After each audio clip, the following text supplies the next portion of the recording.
২৬ত মুখ্যমন্ত্ৰী ডক্টৰ হিমন্ত বিশ্ব শৰ্মা নে সৰ্বানন্দ সোণোৱাল?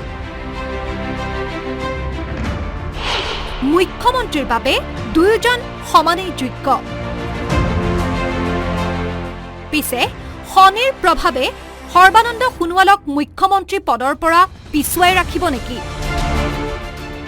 উন্মোচন হ'ল বৰ্ষটোৰ সৰ্বশ্ৰেষ্ঠ কালচক্ৰ পূৰ্ণাংগ পঞ্জিকা। শ্ৰী পুলিনচন্দ্ৰ দেৱশৰ্মাৰ জ্যোতিষ ভূষণৰ দ্বাৰা গণনাকৃত পঞ্জিকা বৰ্ষটোৰ বাবে অন্যতম তথা শ্ৰেষ্ঠ পঞ্জিকা হিচাপে বিবেচিত।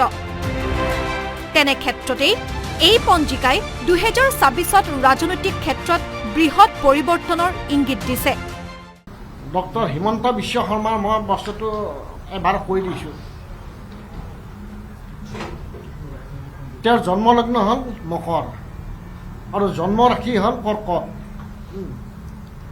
এতিয়া তেওঁৰ ক্ষেত্ৰত মই যোৱাবাৰো কৈ দিছিলোঁ যে ২৬ চনৰ মে'ৰ আগত যদি আমাৰ ইলেকশ্যন অসমত হয়, নিৰ্বাচনবিলাক, তেতিয়াহ'লে হয়তো আমি বহু ক্ষেত্ৰত ভাল ফল এটা দেখা পাম। তিনি গগৈৰ নাম ভিত্তিত দিছে বিশেষ ভৱিষ্যৎবাণী। তিনি গগৈৰ শনিৰ দশা চলি আছে। শনিৰ বাবে সিদ্ধান্তত কেৰুণ হৈছে তিনি গগৈৰ।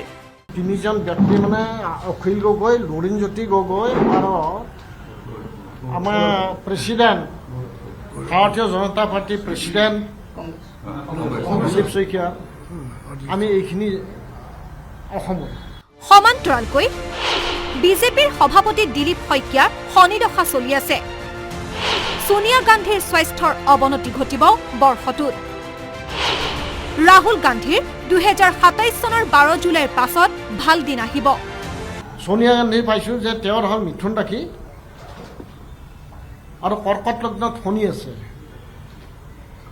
তেওঁৰ দেখা গৈছে যে ২৭ আগষ্ট ২০২৫ চনৰ পৰা ৯/৪/২৭ চনলৈকে মংগল ৰাহুৰ দশা ফিজিকেলি প্ৰব্লেম। গতিকে এই মংগল ৰাহুৰ দশা চলা হিচাপে তেওঁক আমি বহু ক্ষেত্ৰত শাৰীৰিক অসুস্থতাৰ জৰিয়তে দি হয়তো স্বাস্থ্যৰ অৱনতি আমি দেখা পাব পাৰোঁ। এতিয়া ৰাহুল গান্ধীটো আমি যদি চাওঁ, ৰাহুল গান্ধীৰ ২০২৭ চনৰ ২৭ চনৰ ১২ জুলাইলৈকে আচলতে শুক্ৰৰ দশাটো বেয়া নহয়, ভাল তেওঁ ৰাহুল গান্ধীৰ জৰিয়তে। কিন্তু তেওঁক অনিষ্ট কৰি আছে জন্মগত শনি নিচস্ত হোৱাৰ কাৰণে তেওঁ আচলতে তেওঁৰো সেই শুদ্ধ ৰূপত কোনো এটা বাক শক্তি প্ৰকাশ কৰিব পৰা নাই। অসমৰ মুখ্যমন্ত্ৰী ডক্টৰ হিমন্ত বিশ্ব শৰ্মাৰ মকৰ ৰাশি কৰ্কট লগ্ন ২৫ আগষ্টৰ ভিতৰত নিৰ্বাচন হ'লে সফলতা আহিব। শনি জন্ম ৰাশিৰ পৰা থকাৰ বাবে অত্যুৎসাহী বাক শক্তিৰ বাবে বিপদত পৰিব। প্ৰত্যাহ্বানৰ মাজেৰে পুনৰ মুখ্যমন্ত্ৰী হ'ব হিমন্ত বিশ্ব শৰ্মা। চিএম কোন হ'ব? সৰ্বানন্দ সোণোৱাল, হিমন্ত বিশ্ব, এনেকুৱা এটা গুণাগথা চলি আছে, আমি পেপাৰত পাই আছোঁ। সেইটো ৰিপৰ্টটো মই চাইছোঁ যে আচলতে হয় সৰ্বানন্দ সোণোৱাল হয় নে হিমন্ত বিশ্ব শৰ্মা হয়।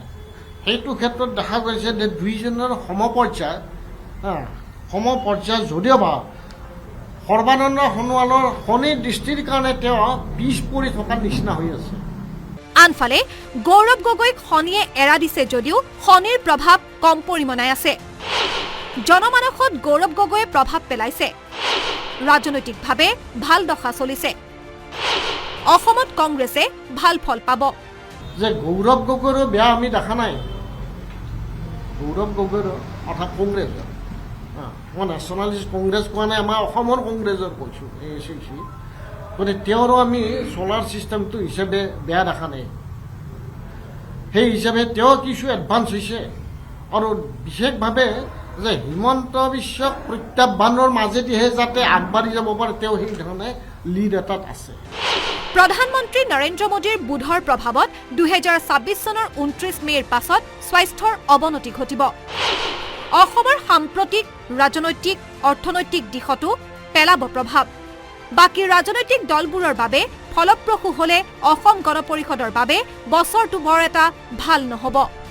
আনফালে প্ৰাকৃতিক দুৰ্যোগৰ প্ৰভাৱ জুন জুলাইত কিছু পৰিমাণে পৰিব যদিও জুন জুলাইৰ পাছত প্ৰাকৃতিক দুৰ্যোগৰ সম্ভাৱনা নাই। ভিডিঅ' জাৰ্নেলিষ্ট চিন্ময়ৰ সহযোগত মৌচুমী গগৈৰ ৰিপৰ্ট, আছাম টক্স।